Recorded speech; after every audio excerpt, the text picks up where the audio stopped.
നമസ്തേ, എല്ലാവർക്കും അസ്ട്രോളജിക്കൽ ലൈഫിലേക്ക് സ്വാഗതം. ഞാൻ ബിനു ബ്രഹ്മാനന്ദൻ ജ്യോത്സ്യൻ ചിറയൻകീഴ്. പൂരാട നക്ഷത്രത്തിൻ്റെ വിഷുഫലങ്ങളാണെന്ന് പ്രധാനമായിട്ടും ചിന്തിക്കുന്നത് 1195 മേടമാസം തൊട്ട് 1196 മീനമാസം വരെയുള്ള മാസഫലങ്ങൾ, വിശേഷമായിട്ടും ഓരോ മാസത്തെ ഫലങ്ങളും ചിന്തിക്കുന്നു. പൂരാട നക്ഷത്രം ധനുരാശിയിൽ വരുന്ന നക്ഷത്രമാണ്. ഈ നക്ഷത്ര ഗണത്തിൽ പെടുന്ന 20ാമത്തെ നക്ഷത്രമാണ് പൂരാട നക്ഷത്രം. അതായത് ധനുരാശിയിൽ 13 ഡിഗ്രി 20 കല തൊട്ട് 26 ഡിഗ്രി 40 കല വരെയാണ് പൂരാട നക്ഷത്രം ഉള്ളത്. അത് ഈ നക്ഷത്രം ഊഴ്നാളിൽ വരുന്ന നക്ഷത്രം അല്ല, എന്നാൽ യാത്രയ്ക്ക് കൊള്ളില്ലാത്ത നക്ഷത്രമാണ്. യമരുദ്രാഹി മുപ്പൂരം, തൃക്കേട്ട ഇവ 7 നാൾ, വിതയ്ക്കിൽ വിളയാ ഭൂമോ, യാത്ര പോകിൽ അവൻ വരാന്നാണ്. യാത്രയ്ക്ക് നിഷേധിക്കപ്പെടുന്ന നക്ഷത്രമാണ്. പിന്നെ നമുക്ക് പുതുതായിട്ടൊന്നും നടുന്നതിനോ കൃഷി ചെയ്യുന്നതിനോ ഒന്നും ഈ നക്ഷത്രം ആരം തുടങ്ങുന്നതിന് കൊള്ളില്ല. അപ്പോൾ അങ്ങനെയുള്ളൊരു നക്ഷത്രമാണ്. പിന്നെ പൂരാടം പിണ്ടനൂൽ ദോഷത്തിൽ വരുന്ന നക്ഷത്രവും കൂടെയാണ്. അതായത് കേട്ട കാർത്തിക കേളിന് മുപ്പൂരം, ആടുപാമ്പ് അടുപ്പ് ആതിര മൂലവും കൂട്ടി 9 നാളുണ്ട്, പിണ്ടനൂൽ കൂട്ടി വെച്ചവർക്ക് ഉയിരില്ലോ ആണ്ടില്ല എന്നും പറയുന്നുണ്ട്. പിണ്ടനൂൽ ദോഷം എന്ന് പറഞ്ഞ ഒരു ദോഷവും കൂടെ ഉണ്ട്. അത് ഈ മരിച്ച നക്ഷത്രം പൂരാടമായിട്ട് വരികയാണെങ്കിൽ അതിൽ പിണ്ടനൂൽ ദോഷം എന്ന് പറഞ്ഞൊരു ദോഷത്തിൽ വരുന്ന നക്ഷത്രം കൂടെയാണ്.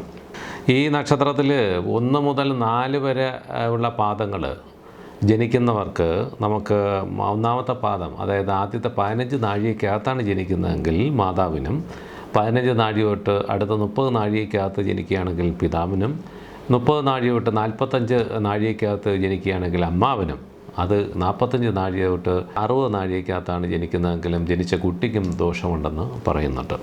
അപ്പോൾ അത് നമുക്ക് ഇങ്ങനെ ഓരോ പാദത്തിൽ ജനിക്കുന്ന ആ ഒരു വിഷയം നമുക്ക് ഈ നേരത്തെ പറഞ്ഞ കണക്ക് ഓരോ മാതാവിനും പിതാവിനും അമ്മാവിനും കുട്ടിക്കൊക്കെ ദോഷങ്ങൾ വരും. അപ്പോൾ അത് നിങ്ങൾ ഏത് പാദത്തിലാണെന്ന് ജനിച്ച് നമുക്ക് അതിനുള്ള പരിഹാരങ്ങളൊക്കെ ചെയ്യുക, അതിൻ്റെ ദോഷമുണ്ടെങ്കിൽ. അതോടൊപ്പം തന്നെ ഈ നക്ഷത്രത്തിൽ ജനിക്കുന്നവർ സാമാന്യം ഉയരവും ഉറച്ച ശരീരവും ഉള്ളവരും കായിക വ്യായാമങ്ങളിലും കളികളിലും താല്പര്യം കാണിക്കുന്നവരുമാണ്. അതോടൊപ്പം തന്നെ പ്രായോഗിക ബുദ്ധി കൂടുതലായിരിക്കും. കാര്യസാധ്യതനായിട്ട് ഏത് മാർഗവും അവർ സ്വീകരിക്കും. പെട്ടെന്നുള്ള തോന്നലുകൾ അനുസരിച്ച് പറയുകയും പ്രവർത്തിക്കുകയും ചെയ്യുന്ന ഒരു സ്വഭാവമായിരിക്കും. ഇത് പലപ്പോഴും ബുദ്ധിമുട്ടുകൾ ഉണ്ടാക്കുകയും, പക്ഷേ ആ ബുദ്ധിമുട്ട് ഉണ്ടായിരുന്നാൽ അതിനെപ്പറ്റി ആകുലപ്പെടുകയും ഇല്ല. ഈ 10 വയസ്സ് തൊട്ട് 16 വയസ്സ് വരെയുള്ളൊരു കാലഘട്ടം, ഇവരുടെ ബാല്യകാലഘട്ടമൊക്കെ നമുക്ക് കുറച്ച് ബുദ്ധിമുട്ടുകളുള്ള നിറഞ്ഞ ഒരു കാലഘട്ടമാണ്. വിദ്യാഭ്യാസത്തിന് ഈ കാലഘട്ടത്ത് അല്പം മാന്ദ്യം നേരിടാം. എന്നാൽ 16 വയസ്സ് തൊട്ട് 26 വയസ്സ് വരെയുള്ളൊരു കാലത്ത് ഉന്നത വിദ്യാഭ്യാസം നേടാനും മെച്ചമായിട്ടുള്ള തൊഴിൽ നേടാനായിട്ടുള്ള അവസരം ഈ നക്ഷത്രക്കാർക്കുണ്ട്. അതോടൊപ്പം തന്നെ 26 വയസ്സ് തൊട്ട് 33 വയസ്സ് വരെയുള്ളൊരു കാലം മാറ്റങ്ങളുടെ കാലഘട്ടമായിരിക്കും. ഇവർക്ക് പല മാറ്റങ്ങളും ജീവിതത്തിൽ ഉണ്ടാകുന്നൊരു കാലഘട്ടമാണ് 26 വയസ്സിന് മേൽ 33 വയസ്സ് വരെയുള്ളൊരു കാലഘട്ടം.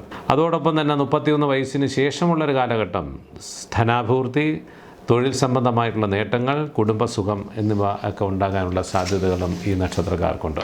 ഈ നക്ഷത്രം ശുക്രദശയിലാണ് ജനിക്കുന്നത്. ഭരണി, പൂരം, പൂരാടം ശുക്രദശാകാലത്താണ് അവരുടെ ജന്മം. ശുക്രൻ കഴിഞ്ഞാൽ പിന്നെ 6 വർഷക്കാലം ആദിത്യൻ, അത് കഴിഞ്ഞാൽ 10 വർഷക്കാലം ചന്ദ്രൻ, ചന്ദ്രൻ കഴിഞ്ഞാൽ പിന്നെ 7 വർഷക്കാലം ചൊവ്വ കഴിഞ്ഞാൽ രാഹുർ 18 വർഷക്കാലം രാഹുർ കഴിഞ്ഞാൽ പിന്നെ വ്യാഴൻ്റെ ദശാകാലം 16 വർഷക്കാലം വ്യാഴൻ. ഇങ്ങനെയാണ് ഈ ദശാകാലങ്ങൾ പോകുന്നത്. അപ്പോൾ 60 നാഴികയ്ക്കാണ് നമുക്ക് 20 വർഷക്കാലം ശുക്രദശ വരുന്നത്. നിങ്ങളുടെ ജനനത്തിനനുസരിച്ച് ഈ വർഷത്തിന് വ്യത്യാസങ്ങളുണ്ടാകും. അത് നിങ്ങളുടെ ജാതകം കൂടെ പരിശോധിച്ച് നോക്കുക. എത്ര വയസ്സ് വരെയാണ് നിങ്ങൾക്ക് ശുക്രദശയുള്ളത് എന്ന് പരിശോധിച്ച് നോക്കിയതിന് ശേഷം ബാക്കിയുള്ള ദശകൾ കൂട്ടി നോക്കുമ്പോൾ നിങ്ങൾക്ക് ഏത് ദശയാണ് ഇപ്പോൾ ഉള്ളതെന്ന് നിങ്ങൾക്ക് അറിയാൻ പറ്റും. അപ്പോൾ ഈ ദശാനാഥന്മാർ ഇഷ്ടസ്ഥാനത്തൊക്കെ നിൽക്കുകയാണെങ്കിൽ, കേന്ദ്ര രാശികളിലൊക്കെ നിൽക്കുകയാണെങ്കിൽ നിങ്ങൾക്ക് ഗുണകരമായിട്ടൊക്കെ ഉള്ളൊരു ഫലങ്ങളും ജീവിതത്തിൽ ഉയർച്ചയും അഭിവൃദ്ധിയൊക്കെ ഉണ്ടാകുന്ന ഒരു ഫലങ്ങളൊക്കെ ഈ കാലഘട്ടത്തിൽ ഉണ്ടാക്കും. അനിഷ്ട ഭാവങ്ങളിൽ നിൽക്കുകയാണെങ്കിൽ നിങ്ങൾക്ക് ദോഷഫലങ്ങളൊക്കെ ഉണ്ടാകുന്ന ഒരു കാലഘട്ടമായിരിക്കും.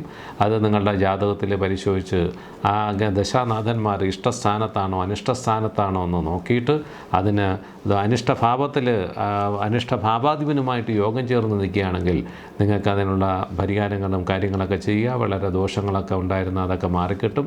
അതോടൊപ്പം തന്നെ ഈ ധനുക്കൂറുകാർക്ക് ഏഴാണ്ട് ശനിയൊക്കെ ഇപ്പം മാറിയ ഒരു കാലഘട്ടമാണ്. ഗോചരവശാൽ ഇപ്പോൾ ശനി 2ാം ഭാവത്തിൽ സഞ്ചരിക്കുന്നൊരു കാലഘട്ടം. കൂറിൻ്റെ അധിപനായിട്ടുള്ള വ്യാഴൻ ഇപ്പോൾ നീചസ്സനായിട്ട് 2ാം ഭാവത്തിൽ ദുരിതാധിപനായിട്ടുള്ള ചൊവ്വയുമായിട്ട് യോഗം ചേർന്ന് 5ഉം 12 ഭാവാധിപനുമായിട്ടുള്ള ചൊവ്വയുമായിട്ട് യോഗം ചേർന്ന് നമുക്ക് 2ാം ഭാവത്തിലാണ് സ്ഥിതി. അതോടൊപ്പം തന്നെ ലഗ്നരാശിയിൽ ഗോചരവശാൽ കേതു നിൽക്കുന്ന ഒരു കാലഘട്ടവും 7ാം ഭാവത്തിൽ രാഹു സഞ്ചരിക്കുന്ന ഒരു കാലഘട്ടമാണ്. ഇപ്പോൾ പൊതുവേ എല്ലാത്തിനും ഒരു സ്തംഭനാവസ്ഥ ഉണ്ടാക്കുന്ന ഒരു കാലഘട്ടമായിട്ട് കാണുന്നുണ്ട്. അപ്പോൾ അത് നമുക്ക് ഈ വ്യാഴൻ്റെയും ചൊവ്വയുടെയും മാറ്റം വരുമ്പോഴത്തേക്ക് നിങ്ങൾക്ക് ഇപ്പോഴുള്ള ഈ തടസ്സങ്ങളും പ്രതിബന്ധങ്ങളൊക്കെ ഒന്ന് മാറിക്കിട്ടും. അത് മെയ് മാസം 4-ാം തീയതി കഴിയുമ്പോൾ ചൊവ്വ 2ാം ഭാവത്തിൽ നിന്ന് 3ാം ഭാവത്തിലേക്ക് മാറുകയും വ്യാഴൻ്റെ മാറ്റം വ്യാഴൻ അതിചാരത്തിൽ ഇപ്പോൾ 3 രാശി കടന്ന് ഇപ്പോൾ വൃശ്ചികത്തിൽ നിന്ന് ധനുവിലേക്കും ധനുവിൽ നിന്ന് മകരത്തിലേക്കും ഇപ്പോൾ വ്യാഴൻ വന്ന് നിൽക്കുകയാണ്, നീചസ്ഥനായിട്ട് നിൽക്കുകയാണ്. അത് ജൂൺ മാസം 30-ാം തീയതി കഴിയുമ്പോൾ വീണ്ടും വക്രഗതിയിലേക്ക് ലഗ്നരാശിയിലേക്ക് വരുന്നൊരു കാലഘട്ടം. ഇപ്പോഴുള്ള ഈ ബുദ്ധിമുട്ടുകളും ക്ലേശങ്ങളൊക്കെ ഒന്ന് മാറി നമുക്ക് അനുകൂലമായിട്ടൊക്കെയുള്ളൊരവസ്ഥ ഉണ്ടാകുന്ന ഒരു സാഹചര്യം വരുമെന്ന് കാണുന്നുണ്ട്. കർമ്മപരമായിട്ട് തൊഴിലൊക്കെ നഷ്ടപ്പെട്ട് നിൽക്കുന്ന ആൾക്കാരാണെങ്കിൽ അതിനൊക്കെയുള്ള കർമ്മപരമായിട്ടുള്ള ഗുണങ്ങളും മറ്റും ഒക്കെ ഉണ്ടാകാനുള്ള സാധ്യതകൾ ജൂൺ മാസം 30-ാം തീയതി കഴിയുമ്പോൾ കാണും. ഈ മാസത്തെ ഫലങ്ങൾ നമുക്ക് ചിന്തിക്കുമ്പോൾ മേടമാസത്തിൽ അർഹമായിട്ടുള്ള ധനാഗമം പോലും കയ്യിൽ വരാൻ പ്രയാസപ്പെടും. കുടുംബകാര്യങ്ങളിൽ നേരിയ പ്രയാസങ്ങൾ ഉണ്ടാകാനുള്ള സാധ്യതകളുണ്ട്. ബന്ധുക്കളിൽപ്പെട്ടവരുടെ വിയോഗ ദുഃഖം അനുഭവിക്കേണ്ടതായിട്ട് വരും. സമ്പാദ്യങ്ങൾ പോലും വിനിയോഗിക്കപ്പെടാൻ ഇടയുണ്ട്. നമ്മൾ നേരിച്ച് സൂക്ഷിച്ച ധനങ്ങളൊക്കെ നമുക്ക് അതിൽ നിന്നൊക്കെ എടുത്ത് വിനിയോഗിക്കപ്പെടാൻ ഇടയുണ്ട്. അനാവശ്യ കലഹങ്ങൾ വരാനും ഇടയുള്ളത് കൊണ്ട് ശ്രദ്ധിക്കുക. കുടുംബത്തിലൊക്കെ നമുക്ക് 2ാം ഭാവം എന്ന് പറയുന്ന കുടുംബസ്ഥാനമാണ്. ഈ ഭാവത്തിൽ ചൊവ്വയും ശനിയും കൂടെ യോഗം ചേർന്ന് നിൽക്കുന്ന ഒരു കാലഘട്ടം, ഒരു അഗ്നിമാരുത യോഗം എന്ന് പറഞ്ഞൊരു യോഗം പോലെയുള്ളൊരു കാലഘട്ടമാണ്. അപ്പോൾ ചെറിയ നിസ്സാര കാര്യങ്ങൾ തന്നെ നമുക്ക് ചില പ്രയാസങ്ങളൊക്കെ ഉണ്ടാക്കുകയും വലിയ പ്രശ്നത്തിലേക്ക് പോകുന്ന ഒരു കാലഘട്ടവും കൂടിയാണ്. അതുകൊണ്ട് വളരെയധികം ശ്രദ്ധിക്കണം ഈ മേടമാസത്തിൽ. ഇടവമാസത്തിലാണെങ്കിൽ പ്രയത്നങ്ങൾക്ക് ഫലം വരുന്ന ഒരു കാലഘട്ടം, വരുന്ന ഒരു സമയമാണ്. അതോടൊപ്പം തന്നെ പൈതൃകമായിട്ടൊക്കെ ഉള്ള സ്വത്തുകൾ, കുടുംബ സ്വത്തുകളൊക്കെ വന്നു ചേരാനുള്ള സാധ്യതകളും കാണുന്നു. ഉദ്യോഗസ്ഥർക്ക് സ്ഥാനചലനം സംഭവിക്കാനിടയുണ്ട്. അതോടൊപ്പം തന്നെ തൊഴിൽ രംഗം മെച്ചപ്പെടാനും സാമ്പത്തിക ഞെരുക്കം പരിഹരിക്കപ്പെടാനും ഇടയാകും. അതോടൊപ്പം തന്നെ നമുക്ക് ചില ഭാഗ്യ അനുഭവങ്ങൾ വന്നു ചേരാനും ഇടവമാസത്തിൽ സാധ്യത കാണുന്നുണ്ട്. മിഥുനമാസത്തിലാണെങ്കിൽ വിവാഹ അന്വേഷകർക്കും അതോടൊപ്പം തന്നെ ഉദ്യോഗാർത്ഥികൾക്കും അതിനുള്ള നല്ല സമയം വരാനുള്ള സാധ്യതയുണ്ട്. അനുയോജ്യമായിട്ടുള്ള തൊഴിൽ ലഭ്യതയും, അത് നമുക്ക് തൊഴിലൊക്കെ നഷ്ടപ്പെട്ടിരിക്കുന്ന ആൾക്കാരാണെങ്കിൽ ഈ കാലഘട്ടങ്ങളിൽ നമുക്ക് തൊഴിൽ ലഭ്യത ഉണ്ടാകും. വിദേശത്ത് നിന്നൊക്കെ നമുക്ക് ജോലി നഷ്ടപ്പെട്ട് വന്നിട്ടുള്ള ആൾക്കാർക്ക് നമുക്ക് ജോലിയൊക്കെ കിട്ടാനുള്ള സാധ്യതകളുണ്ട്. 7ാം ഭാവത്തിലേക്ക് നമുക്ക് വ്യാഴൻ്റെ ദൃഷ്ടിയൊക്കെ വരുന്നൊരു കാലഘട്ടമാണ്. അതോടൊപ്പം തന്നെ 9ാം ഭാവാധിപത്യം വഹിച്ച സൂര്യൻ ഇന്ന് 7ാം ഭാവത്തിൽ വരുന്നൊരു കാലഘട്ടവും വ്യാഴൻ്റെ ദൃഷ്ടിയൊക്കെ വരുന്നൊരു കാലഘട്ടവും നമുക്ക് വിദേശ ജോലിക്കൊക്കെയുള്ള അനുകൂലതയുണ്ടാകും. അതോടൊപ്പം തന്നെ നല്ല ബന്ധുക്കളുമായിട്ടുള്ള കൂടിച്ചേരലിനും ഇടയുണ്ട്. വിദ്യാർത്ഥികൾക്ക് നന്നായി പരിശ്രമിച്ചാൽ ഉന്നത വിജയത്തിനുള്ള സാധ്യതയ്ക്കുള്ള സമയമായിട്ടും കാണുന്നുണ്ട് മിഥുനമാസം. അതോടൊപ്പം തന്നെ കർക്കിടക മാസത്തിലാണെങ്കിൽ സന്താനങ്ങളെ കൊണ്ടുള്ള മനക്ലേശങ്ങൾ അനുഭവിക്കേണ്ടതായിട്ട് വരും. ജോലിയിൽ പ്രവേശിക്കാൻ കാത്തിരിക്കുന്നവർക്ക് നിയമന ഓർഡർ കിട്ടാനുള്ള സാധ്യതയുണ്ട്. തൊഴിൽപരമായിട്ടൊക്കെയുള്ള ഉയർച്ചയും സാമ്പത്തികമായിട്ടുള്ള ഭദ്രതയും ഉണ്ടാകാനുള്ള സാധ്യതയും കാണുന്നുണ്ട്. ചിങ്ങമാസത്തിലെ വിദേശയാത്രകൾ ആഗ്രഹിക്കുന്നവർക്കും പരസ്പരം കൂടിച്ചേരനായി കാത്തിരിക്കുന്നവർക്കും ഗുണാനുഭവകാലം. പങ്കാളികളുമായിട്ടൊക്കെയുള്ള കൂടുതൽ സമയം ചെലവഴിക്കാനായിട്ടുള്ള ആഗ്രഹമുണ്ടാകും. അതായത് കുടുംബത്തിൽ വിദേശത്തൊക്കെ പോയി അകന്നു നിൽക്കുന്നവർക്കൊക്കെ കുടുംബത്തിൽ വന്നു ചേരുന്നതിനും പരസ്പരം കുടുംബാംഗങ്ങളുമായിട്ട് നമുക്ക് ഒന്നിച്ച് കഴിയുന്നതിനൊക്കെയുള്ള ഒരു അനുകൂലമായിട്ടൊക്കെയുള്ളൊരു സാഹചര്യം ചിങ്ങമാസത്തിൽ ഉണ്ടാകാനിടയുണ്ട്. കന്നിമാസത്തിൽ വിവാഹ ആലോചനകൾ നടക്കാനുള്ള സാധ്യത. അതോടൊപ്പം തന്നെ എഴുത്തുകാർക്കും അതോടൊപ്പം തന്നെ കലാകാരന്മാർക്കും വളരെ മെച്ചപ്പെട്ട ഒരു കാലഘട്ടവും കൂടെയായിട്ട് കാണുന്നുണ്ട്. കന്നിയിൽ സൂര്യൻ വരുന്നൊരു കാലഘട്ടം.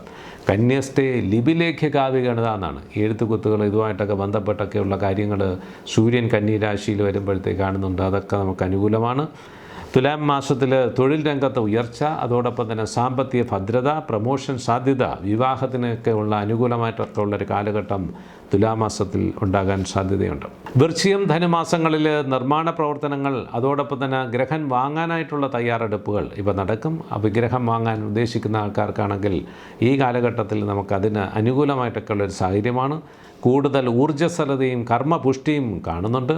നിയമന ഉത്തരവുകൾ അതിനുവേണ്ടി ശ്രമിക്കുന്നവർക്കും അതായത് PSC ലിസ്റ്റിലൊക്കെ ഉള്ളവർക്കാണെങ്കിൽ നിയമന ഉത്തരവുകളൊക്കെ ലഭിക്കാനുള്ള സാധ്യതയുണ്ട്. നല്ല ചിന്താഗതിയും അതോടൊപ്പം തന്നെ സുഹൃത്തുക്കളോ കുടുംബാംഗങ്ങളുമായിട്ടുള്ള സഹായ ലഭ്യതയും ഉണ്ടാകാൻ സാധ്യത കാണുന്നുണ്ട്. മകരം കുംഭമാസങ്ങളിലെ വിദ്യാർത്ഥികളും ടെസ്റ്റുകൾക്ക് അഭിമുഖീകരിക്കുന്നവർക്കും നല്ല സമയം അനുകൂലമായി കാണുകയാൽ നന്നായി പരിശ്രമിച്ചാൽ ഉന്നത വിജയം നേടാനുള്ള സാധ്യത കാണുന്നുണ്ട്. അതോടൊപ്പം തന്നെ സാഹിത്യകാരന്മാർക്കും ഭരണത്തിലിരിക്കുന്നവർക്കൊക്കെ വളരെ മെച്ചപ്പെട്ട ഒരു സമയമായിട്ടും കാണുന്നു. മീനമാസത്തിൽ ആരോഗ്യ പ്രശ്നങ്ങൾ അലട്ടും. അലർജി, ഭയം, പിതാവിൻ്റെ അനാരോഗ്യം ഇവ നമുക്ക് ചില ബുദ്ധിമുട്ടുകളൊക്കെ ഉണ്ടാക്കും. തൊഴിൽ പ്രസ്ഥാനം വിപുലീകരിക്കുന്നതിനും ഉന്നത വ്യക്തികളുമായിട്ടുള്ള കൂടിച്ചേരലിനൊക്കെയുള്ള സാധ്യതകളും കാണുന്നുണ്ട്. അപ്പോൾ ഇങ്ങനെയൊക്കെയുള്ള ഫലങ്ങളാണ് നമുക്ക് പൂരാട നക്ഷത്രത്തിന് ഈ വർഷക്കാലം ഉള്ളത്. ആദ്യത്തെ കാലഘട്ടങ്ങളിൽ കുറച്ച് മോശപ്പെട്ട ചില സമയങ്ങളൊക്കെ ആണെങ്കിൽ തന്നെയും വരാൻ പോകുന്ന കാലഘട്ടം നിങ്ങൾക്കും വളരെ അനുകൂലമായിട്ടൊക്കെ ഉള്ളൊരവസ്ഥകൾ ഉണ്ടാകാനുള്ള സാധ്യതകൾ കാണുന്നുണ്ട്.